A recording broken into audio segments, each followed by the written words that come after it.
And now we would move forward for our next panel, which is on crossing the chasm, direct to programmatic. Now, Indian advertisers prefer to buy media on a direct basis from publishers due to various factors. And the factors are like transparency, feasibility of innovations, publisher accountability, and better campaign performance as well. But programmatic advertising is judged to be the future of digital media buying. Now, what will nudge the marketers to transverse this chasm? And for this discussion, we would like to welcome all our esteemed panelists on the dais. First of all, would like to welcome Mr. Amit Doshi, who is the head IVM podcast, Pratilipi. Please welcome Mr. Amit.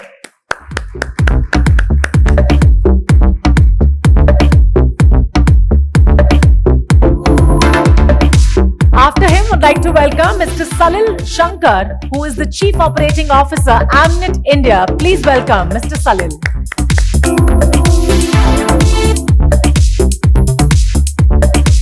And to chair this session, I would like to invite Mr. Nikhil Kumar, who is the Vice President, India and SEA Media Smart. Please welcome Mr. Nikhil. I would like to take the honor of inviting Mr. Nikhil once again. In the meantime, you can take your respective chairs and then I would call him inside in a moment. All right, he's coming up. So can we please put our hands together for the gentleman here on the dais?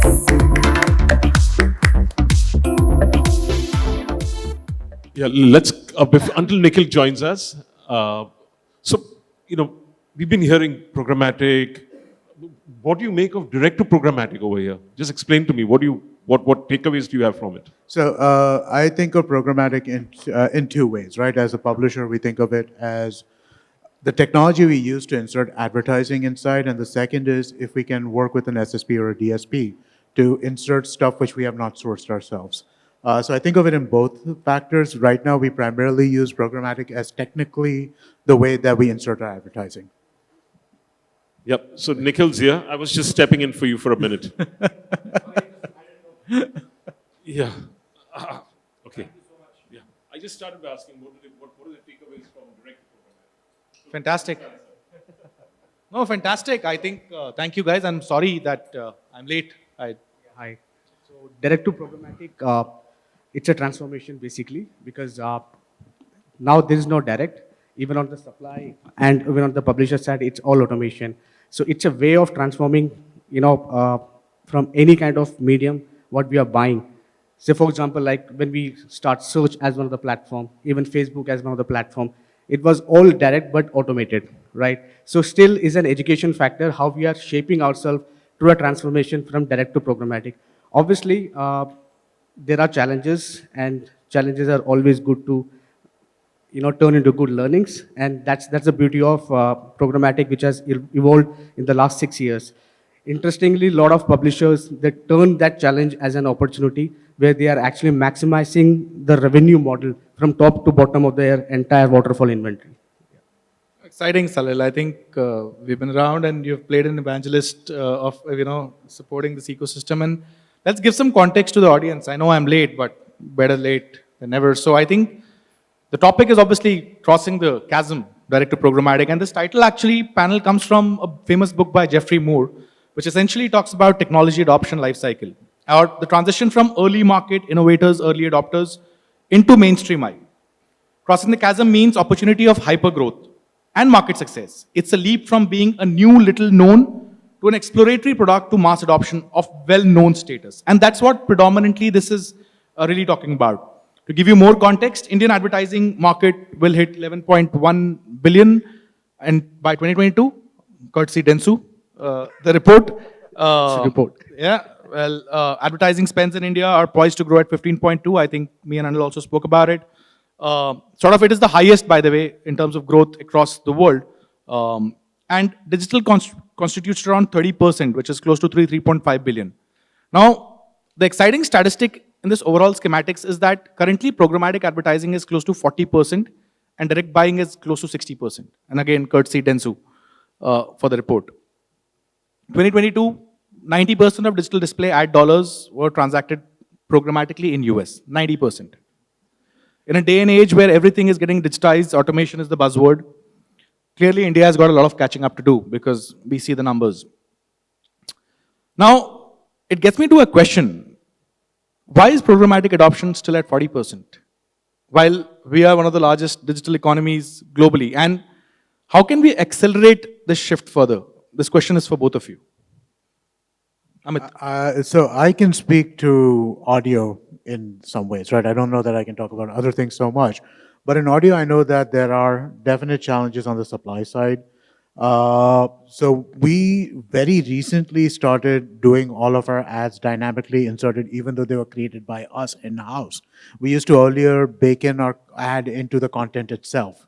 Now, that's obviously not a great thing to do because you can't resell the space or it's just not the right way to do it. But it was how we did it because it was honestly the only way to do it. There's a ton of complexity involved in insertion of ad creation, which honestly so we got acquired a couple of years ago. Prior to that acquisition, I just couldn't afford the manpower needed to, execute on that stuff.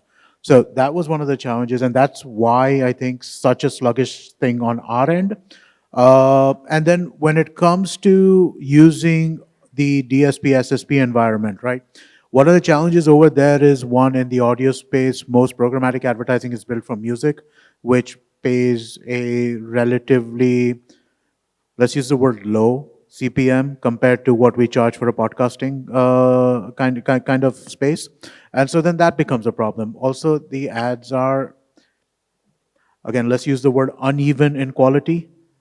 Compared to things which we do ourselves, where we produce the ads ourselves and ensure there's a good call to action, ensure that the volumes are not off, make sure that, all that stuff becomes a lot more challenging in a programmatic environment. Interesting you bring it up. And Salil, I think my question to you as well is why are we at 40%? And in a certain way and form, I think one very interesting thing that comes is pricing. And I always tell this to anyone that, and this is a part of the supply path optimization sort of question, that, when you deal with a publisher, obviously he owns the inventory, so he can beat you on a rate any given day. But we also need to understand the power of programmatic, how it works, that a certain inventory on a particular day might be at a certain price. But that a certain inventory on a different day at the same time on a particular day could be at 50% lesser. So if you are an advertiser and if you are advertising for a duration and not a day, probably programmatically available inventory beats direct supply cost any given day on a law of averages. Sometimes, not every time, theoretically. Based on the demand. Yeah. So I'll break this conversation in two aspects. It's good to hear that we always talk about the growth of programmatic, which is like on books, records is like 40%. But still, personally, I have a doubt in myself. If you break that 40% into two aspects, one, the buying of YouTube. Right, because as we all know, the advertisers are spending heavy on Google, YouTube, and YouTube is turning into a programmatic space, right, where you can buy YouTube through DV360, which again comes as in programmatic channel, which you can say whether YouTube is part of or not. That eventually can break the 40% into different, and if you include YouTube, that 40 might goes to 60 as well, right, because as we all know, the walled gardens, they hold the entire ecosystem from the spends perspective as well. Now coming to the supply part, it's an interesting topic to have. And IAB is doing a lot of research and development to create a framework on the supply path optimization. So as Dentsu, what we have done, so we have created our own a marketplace, which we call as Dentsu Curate. So it worked with all the exchanges. Likewise, what you said, there's a pricing which is dynamic, and it's keep on changing based on the demand each and every day. But on top of that, because of the header bidding solution, the pricing in a single day itself, say for example, if it's a 40 rupees CPM, and there are like 10 different advertisers who are bidding those 40 rupees, but eventually it's a valuable cost for a publisher who are placing that under the supply exchange. And that exchange can be multiple, not single, it can be multiple. Imagine you are in a space where you can control that supply from a BAV standard perspective, which is like brand safety and variable perspective. You are controlling that inventory and you are creating a curated market for advertisers, especially based on the need of that advertisers. You want to create travel as a segment, you want to create fashion as a segment, you want to create, based on different genres of client list which you are catering from an organizational perspective. You are actually creating the marketplace and curating under one hood through different exchanges. So not controlling the publisher, but controlling the exchange where you are controlling the different brand safety measure on each publisher what you are buying it. So that's the beauty of supply chain optimization. But interestingly, it's more of like a connect. So you have to connect one platform to another to have that story strongly built. If there's a gap, it will fall down. And again, it's a like blockchain where you have to recreate that.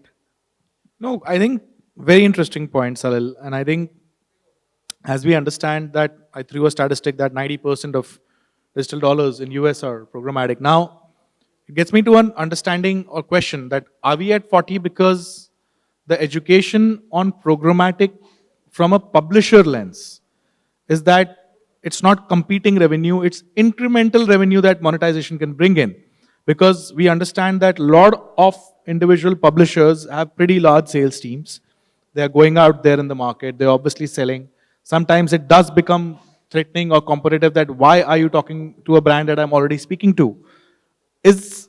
And how does this coexist in larger global economies where they have understood this and solved this pretty well? This question is for both of you. So I think there's a mix. One of the Green brothers, the YouTube creators, right, the guys who run Crash Course and stuff like that, they put out a video talking about how they monetize their channels and how they monetize for their company. And it's a mix. It has to be a mix, right? Because programmatic is never going to pay what my sales team can go out and get. It's just not going to happen, right? My sales team goes out and sells at a 2,500, 3,000, 4,000 rupee CPM. Programmatic is never going to have that number on there. It's just not going to come, right? And I think that I'll leave Salil to answer if some of his clients will pay 2,500 rupees CPM in Indian Again, market. that's a medium. I would not say as a publisher, that's a medium like CTV.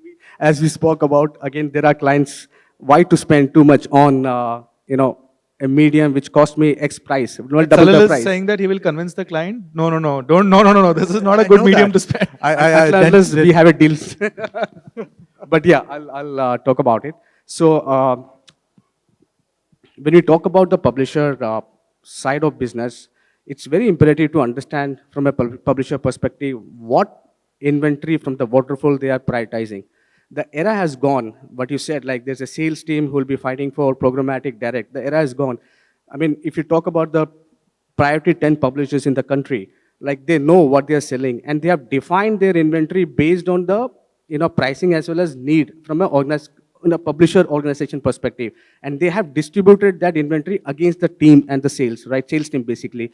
So identifying and creating an attributional where it goes from a revenue model from a publisher perspective and from an advertiser perspective, it's more like what from a costing, data, what set of reporting, channel partnership, it's all like amalgamation of all assets basically. So the importance of understanding what you're selling and how you're selling is very, very imperative for a publisher to do that.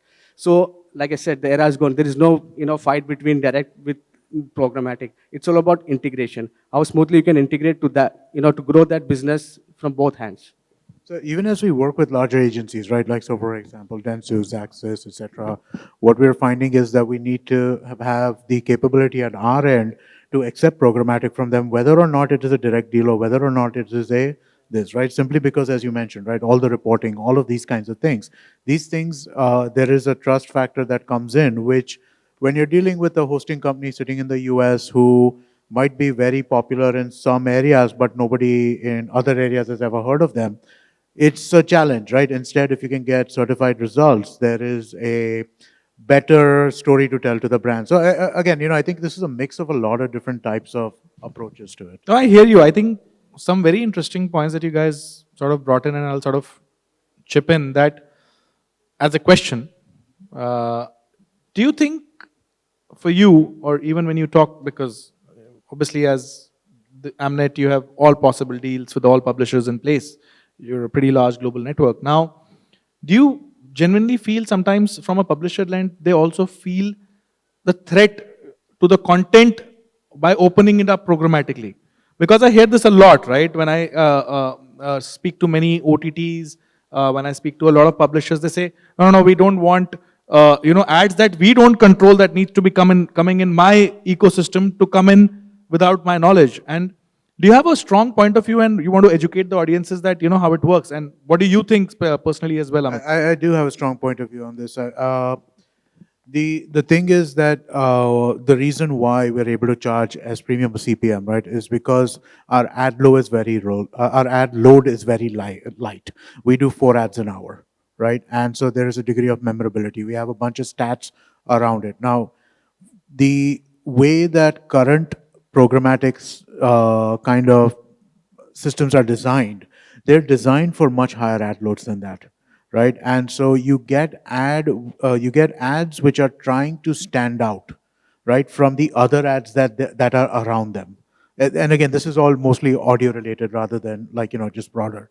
But what you wind up with is you have ads which are off in terms of the kind of sound leveling their ad. They have very kind of loud voices coming in, stuff like that. Whereas the ads that we prefer to run on our network with such a low ad load are geared towards ensuring memorability of the message inside, not just the brand tag itself, right? And so that's problematic in terms of the kind of things that are available today via the exchange. It comes at the cost of user experience, It comes which at is the cost of unacceptable to you. Exactly. So I can give you a small example what we did in India with one of our largest publisher. So we turned the inventory into programmatic. So we created a deal, which is like a PMP deal. And on top of that, we build a dynamic viewability solution. So we talk about viewability like it's on your face, and by default, the AI recognize and give that viewability ratio 40, 50, 60% based on the ad which you've been floating on that website. So imagine you're scrolling down and the size of your ad is getting shrink dynamically, and the content is changing, and you're scrolling, the ad is also scrolling with you. And based on that ad slot, the content changes as per the size of that ad.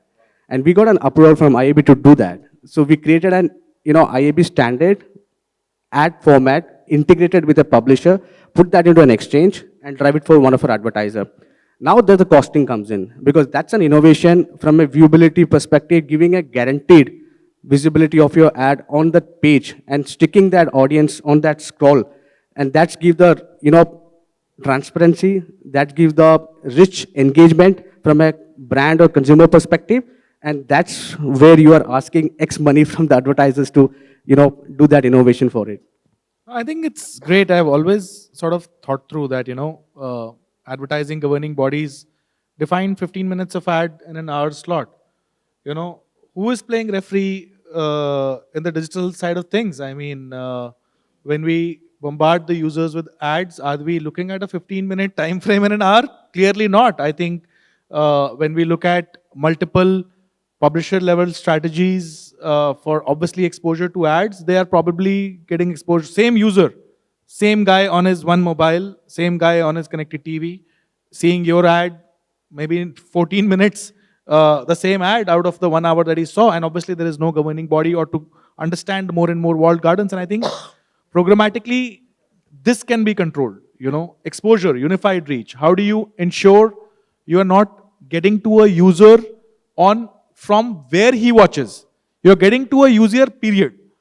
So that's the interesting part of programmatic, right? How do we work in coordination with other media exposures? For us, at least, that's one of the most interesting parts, right?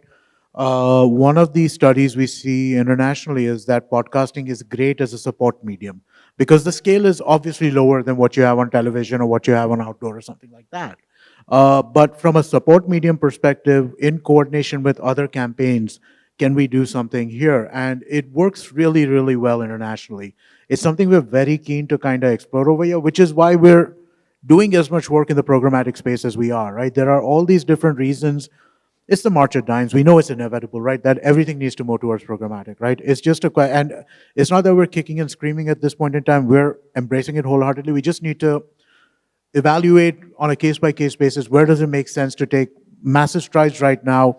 Where does it make sense to kind of be a bit more cautious? Yeah, I think that will always be a dichotomy of any business side, at least from a publishing side, that what is the monetization and what is the user experience, right? I mean, and hence most probably take a call to not go in the open exchange. Most decide to not be out there, having direct access across control. And I think that could be the reason why I think growth has been slower. But I think education will control, like you did something which can be done programmatically and dynamically with innovation. You have 4 ad slots, which basically says, hey man, we are fine, but what we'll do is one price institution will be controlled by the piece pricing. I understand that some platforms, and if you look at the connected TV space programmatically, the pricing can go from 70 to 1400. I mean, where is the sanity? I mean, Jesus come and help you. Because I think if somebody can say, hey, what is the average CPM on CTV?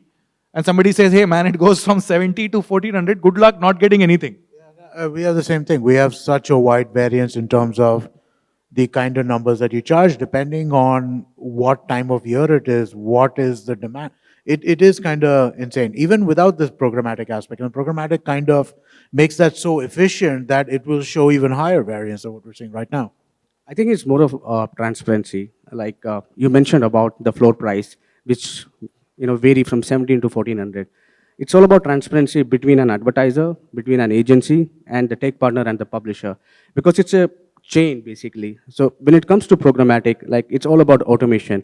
And interestingly, we have a lot of exchanges, a lot of supply partners, a lot of DSPs, which talks about the uniqueness, which talks about the need as per the brand required. But the challenge is like they never talk about the transparency. So once you understand the transparency of your floor price, because automation has evolved, we have the control where we can control not as a publisher, but from a supply, where what we know, where and how we are bidding an impression against X publisher and what should be the floor price. If I want the beauty which will come and grow. And I'll give a small example of the CTV proposition. There are an option where you can see the ad. I mean, you talk about the QR code, right? So beyond QR code, there's a ad which is connected to YouTube. So you're watching a CTV ad on the screen, and you are getting an option within the CTV. Click and goes to YouTube, right? So imagine from a platform and within a single screen how you are actually engaging with that user to see that content as displayed to a video on the YouTube platform. No, I agree. I think I'll give you one better. Why even drive to YouTube again? Drive him to a mobile and make a transaction. Yeah. Why stop there? I mean, absolutely. What is advertising for? And I think you rightly pointed out that the user is the same. We are in the advertising industry where we track device IDs, right? This is the way we track IDs, cookieless world we have been talking about. We live in a mobile world where we track device IDs, and the device ID is the same across DOH, and which is why programmatically you're seeing digital OH becoming a very big thing. Connected TV, which is an extension of TV, another traditional channel which is going into the route of digital and programmatic. And obviously, you're seeing the dots getting connected between display, video, audio, gaming. And gaming, and so many other formats which you thought were traditional are coming under one. As Salil pointed out, this is the same user, I have the last minute, and I'm going to end it with something that I usually do on all panels. It's called the rapid fire round. Clearly, I'll not do it as the man himself, and there is no hamper, unless you take the JBL speakers, which I don't know if Anil will allow. But my question is to both of you, and very poorly formatted rapid fire, not exciting like Karan Johar's. How long will it take for the 40-60 ratio to sort of flip to 60-40? Wow. For us, I mean, like, again, speaking for audio, I guess, I think audio is probably already mostly there. I mean, like, honestly, I think that we're probably more than 60% is happening on that. I don't know that I have the expertise to really give a more broader kind of this, but in audio, like 100% of our stuff is programmatic at this point in time. I see more and more of our deals going into the programmatic space. Like even from like a private deal kind of via an exchange kind of thing. So I think all of it. I think it's a matter of time. If you talk about the reality. You don't win the hamper if you give diplomatic answers. Okay. It's adoption. So the growth which we are seeing on different mediums, that can take programmatic, like, I will not 60-40, at least 50-50. Very nice. Second question on rapid fire. Imagine we are in 2032. What will be the split 2032? What will be the split between programmatic and direct buying? I'd be amazed if there's anything which is non-programmatically deployed. I think that there will always be some degree of... Numerical question, Amit. Sorry? Numerical question. What will be the split between programmatic and direct buying 2032? So, but again, like, are we talking about programmatic as a method of sourcing the ad, or are you talking about programmatic as a method of delivering the ad? Advertising spend as No, so I mean, like, as a method of delivering the ad, 100%. like US is 90-10 today, 2022, 23. Correct. So But 20 again, I think that all of that is not, a lot of that is delivery of the ad inventory. It's not the sourcing. A lot of the things are done, many deals are done through private deals, right, on these exchanges. And so I think that there will be a role for sales in that sense, right? That you're going to need to get more kind of calibrated deals towards you as a publisher, or more things which are kind of, which sit better with the kind of work that you're doing, right? Rather than just like, hey, here's an auction and anybody can bid, or even like category specific, anybody can bid, right? I think it's 80-20. Very nice. The reason is like very soon programmatic TV will also come in, and that's how we'll change the future of advertising. Cool, guys. That's all from us. One last question is, you guys are all advocates of programmatic. We are all on this panel. One tagline for people to adopt programmatic advertising soon. Acceptance. You might as well do it. Everybody else is soon enough. As well do it. Thanks, guys. That's all from us. And if anyone has questions, you can ask us now or catch us later.